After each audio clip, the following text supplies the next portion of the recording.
हिंटरकाइफेक farm house Germany के इतिहास का एक ऐसा भयानक और रहस्यमय अपराध है जिसका दोषी आज तक कभी नहीं पकड़ा गया और आज पूरे 103 साल हो चुके हैं इस बात को। ये कहानी है एक ऐसे फार्म हाउस की जिसमें एक हत्यारे ने 6 लोगों की हत्या कर दी और इसके बाद भी वो कई दिनों तक उसी घर में रहा, बिल्कुल नॉर्मल तरीके से। काफी दिनों से इस फार्म हाउस में बहुत ही अजीबोगरीब चीजें हो रही थी, जैसे कि बर्फ में किसी अजनबी पैरों के निशान थे जो जंगल से घर की तरफ आते हुए थे लेकिन वापस जाने के निशान नहीं थे। घर की छत से अजीबोगरीब आवाजें आती थी लेकिन वहां पर कोई था ही नहीं। लेकिन फिर एक दिन कुछ ऐसा होता है जिससे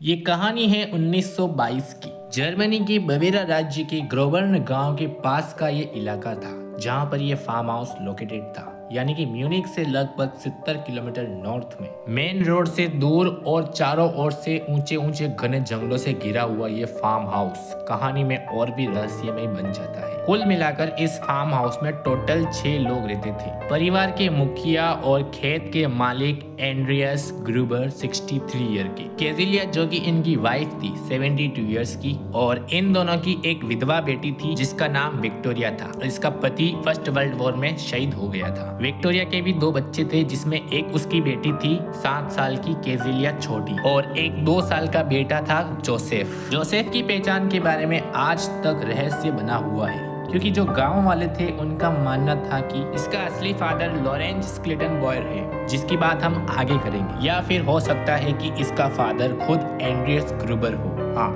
वही जो विक्टोरिया का फादर है। ऐसा कहा जाता था कि विक्टोरिया और उसके फादर के बीच अनइथिकल रिलेशनशिप है जिसके चलते स्थानीय चर्च ने उन्हें सजा भी दी थी। तो ये सभी लोग उस फार्म हाउस में रहते थे। इसके अलावा एक नौकरानी और थी 44 ईयर की, जिस दिन ये हत्या हुई थी उसी दिन उसको नौकरी पर रखा था। वीडियो में आगे बढ़ने से पहले अगर आपने हमारे चैनल को सब्सक्राइब नहीं किया है तो प्लीज करके सब्सक्राइब कर लेना, ठीक है ना। और अभी असली वीडियो शुरू होने वाला है तो ध्यान से सुनिएगा और देखिएगा। एक दिन जब एंड्रियस ग्रूबर ने नोटिस किया कि बर्फ में किसी अजनबी पैरों के निशान हैं जो जंगल से उनके घर की तरफ आते हुए हैं लेकिन वापस जाने के निशान नहीं है। घर की छत से अजीबोगरीब आवाजें आ रही थी। उन्होंने यह भी कहा कि घर की चाबी भी गायब है। ये जानकारी जब पड़ोसी और गांव वालों ने पुलिस को दी और जब पुलिस यहाँ पर आई, लेकिन पुलिस ने और लोगों ने उनकी बात को हल्के में लिया, लेकिन उनको नहीं पता था कि आगे जाकर क्या होने वाला है। दरअसल नई नौकरानी आने से पहले उस फार्म हाउस में एक पुरानी नौकरानी काम करती थी और वो इसीलिए वहाँ से चली गई। उसका मानना था कि घर में कोई भूत या आत्मा है क्योंकि उसको छत पर किसी के चलने की आवाजें आती थी, लेकिन जब वो वहाँ पर जाकर देखती तो उसको कोई नजर नहीं आता। उसका ऐसा मानना था कि हमारे ऊपर कोई नजर रखे हुए है, कोई है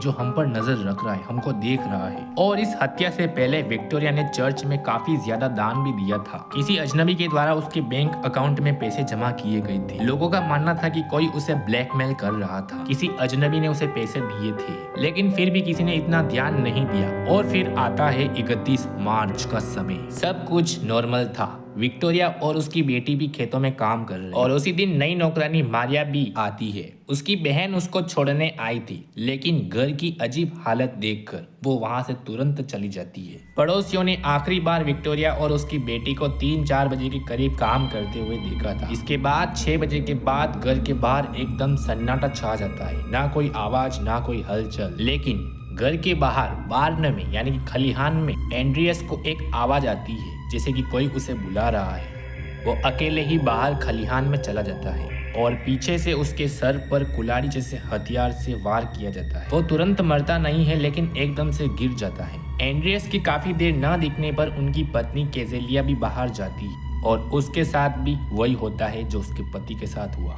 इसके बाद विक्टोरिया अपने माता पिता को ढूंढते हुए बाहर चली जाती। जब रिपोर्ट सामने आई थी तब बताया गया कि विक्टोरिया की मौत सबसे दर्दनाक थी। उसके सिर और गर्दन पर कई बार वार किया गया था और आखिर में केजेलिया छोटी, वह भी सबको ढूंढते हुए बाहर आई और उसको भी मार दिया। रिपोर्ट्स में यह सामने आया था कि वह तुरंत नहीं मरी थी, वह कुछ देर जिंदा रही थी और जमीन पर पड़ी रही थी, लेकिन डर के मारे वह खुद के बाल नोचने लगी। 4 लोगों को मारने के बाद वो हत्यारा घर के अंदर जाता है और कमरे में आराम कर रही हुई नौकरानी को सोते हुए मार देता है। साथ ही 2 साल का विक्टोरिया का बेटा जो कि पालने में सो रहा था, उसको भी उसने सिर और गर्दन पर वार करके मार दिया और इस तरीके से उसने पूरे परिवार वाले को मार दिया। 3 दिन गुजरने के बाद जब 4 अप्रैल का समय आता है, तब गांव वालों को शक होता है कि केजलिया छोटी कई दिनों से स्कूल नहीं आ रही है और घर के बाहर भी एकदम सन्नाटा छाया हुआ है। वहां पर आया हुआ पोस्टमैन भी ये नोटिस कर रहा था कि सभी लेटर वहीं के वहीं पड़े हैं। फार्म हाउस की चिमनी में से धुआं निकल रहा है लेकिन कोई दिखाई नहीं दे रहा है। जानवरों की आवाजें आ रही थी। तब पड़ोसी लॉरेंस स्क्लिटन बॉयड, जिसकी बात हमने पहले करी थी, वो आगे आया और उसने 2 गांव वालों को और लिया और उस फार्म हाउस के अंदर गया। जैसे ही वो घर के अंदर गया, उसने खलिहान में लकड़ियों के नीचे लाशें देखी।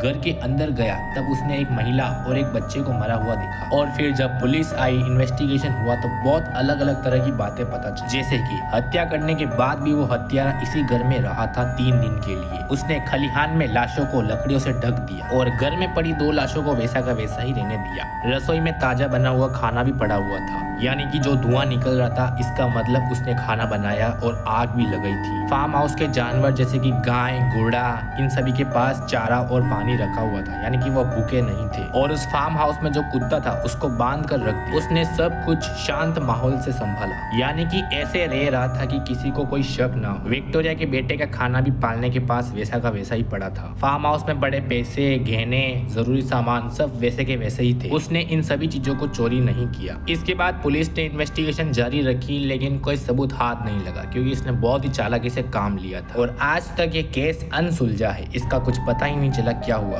अगर आपको ये वीडियो अच्छी लगी हुई हो तो लाइक करना, शेयर करना, सब्सक्राइब करना और कमेंट करना कि वीडियो कैसी लगी है।